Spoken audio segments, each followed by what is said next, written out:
Silicon Valley is one of my favorite shows on TV. It shows how exciting and at the same time ridiculous the tech world is. I love the characters and I've always loved the quirky 10-second title sequences. I've paused it a bunch of times trying to interpret the little jokes and stories. To commemorate the finale of Season 4, I've decided to do a proper breakdown of the show's titles. The show's creator Mike Judge didn't even want titles. He wanted to save every second of airtime for the show itself. But HBO has a long tradition of iconic title sequences, so it pretty much had to happen.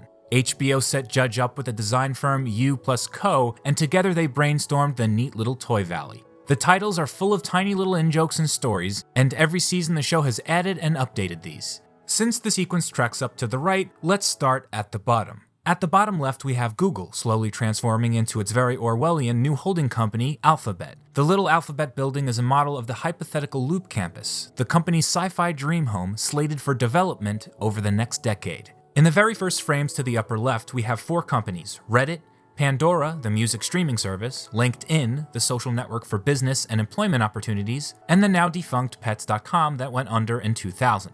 Crossing prominently in the foreground is the future of the internet's second biggest monopoly, Amazon. Prime Air is Amazon's dream to deliver all of your pizza and sushi pillows by drone right to your door. Passing right under the Amazon drone are the eBay headquarters with their solar-paneled roof. Right on the southern wall of the eBay building is a Nest sign. Nest is a home automation company bought by Google in 2012 to produce smart thermostats. Pay attention or you'll miss it at the edge of frame. Below eBay is everyone's favorite live streaming platform, Twitch, which was acquired by Amazon in 2014 for just shy of $1 billion.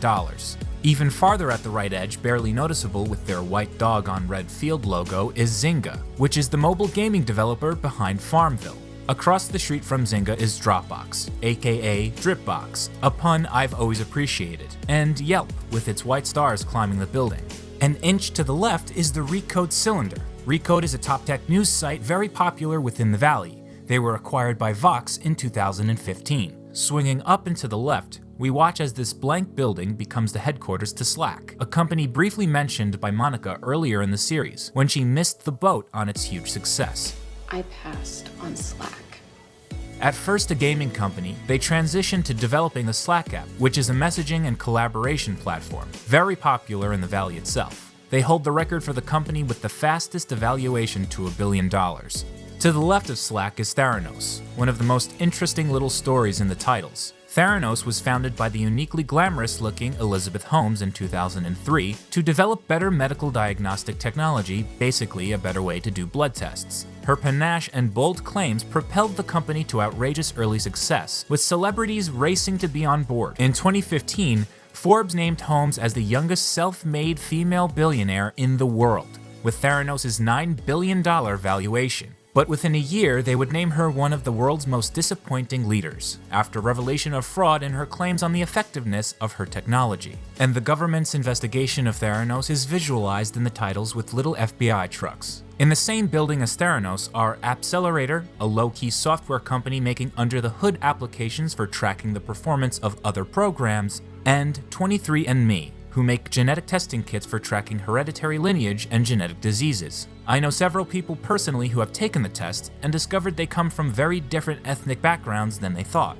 Across the street is Google's YouTube colony with a funny little ping pong table on the roof. Parachuting past from the Twitter logo are recently fired Twitter executives getting their golden parachute severance packages. These guys got fired but still made millions. Taking a quick step back to the left is the ever-stable Intel, still ticking after 48 years. Across the street, going upward in the banana-shaped building, is the brief story of the decline of Netscape and the rise of today's most used browser, Chrome for mobile. Chrome for mobile is of course right next to Android, Google's incredibly successful mobile operating system. Further up is the very slick Tesla T, with its electrified sign, an obvious play on the company's central role in the revitalization of the electric car. A bit to the right is the rounded triangle logo for Airbnb, sitting atop a very miniature-looking hotel. North of Tesla is the rather large Pinterest building. The company is now worth $3 billion as it strives for relevance with the acquisition of Instapaper and the search engine Jelly Industries.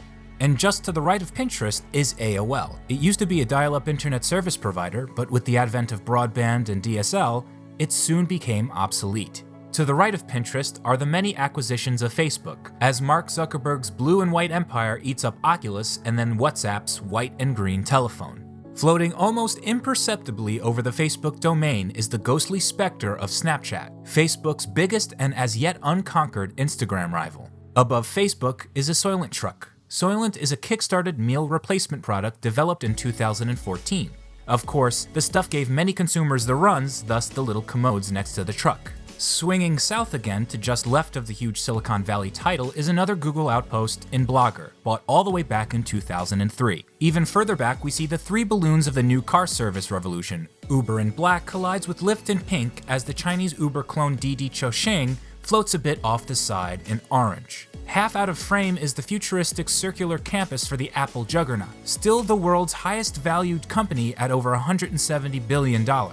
Just beyond Apple is the Samsung building. The tiny bungee jumpers are a reference to Samsung's recent VR stunt where they suspended users in a virtual bungee, hanging them from the ceiling of a miniature company theme park wearing Gear VR goggles. North of Samsung is the box atop a box of the vast Hewlett-Packard complex, as boring and monolithic as ever. Just beyond HP is the Oracle building. To this day, Oracle is the second largest software company behind Microsoft. The rock climbing is a reference to Oracle CEO Larry Ellison's great passion for the sport. Farther up from Oracle is Alibaba and Yahoo. The power balance between the two brands is a comment on Yahoo's recent decline and how Alibaba, which jointly owns Yahoo China, has become the far more dynamic brand. Next to Alibaba is one of the most obscure references in the titles. That is a purple Yahoo bus pulling a multi-million-dollar home. This is a metaphor for rising housing prices, and a 2014 protest where Native Valley homeowners stopped a private Yahoo bus and memorably vomited on its windshield. At the far right end of the frame is the fictional Hooli headquarters, Silicon Valley's sister version of Google. Backtracking a bit, there are a few extremely fast micro-references. In the very first frames, the Vine logo is thrown from the top of the Twitter tower. On the streets of the mini valley are white self-driving Google cars mingled with RVs. The RVs are another political reference for how some native residents have been forced from their homes into living out of campers to avoid paying the outrageous rents and property taxes. While it's a total tangent from Shots Fired's usual content, I couldn't help myself. Hopefully this breakdown scratched your itch to know all the secrets of Silicon Valley's titles.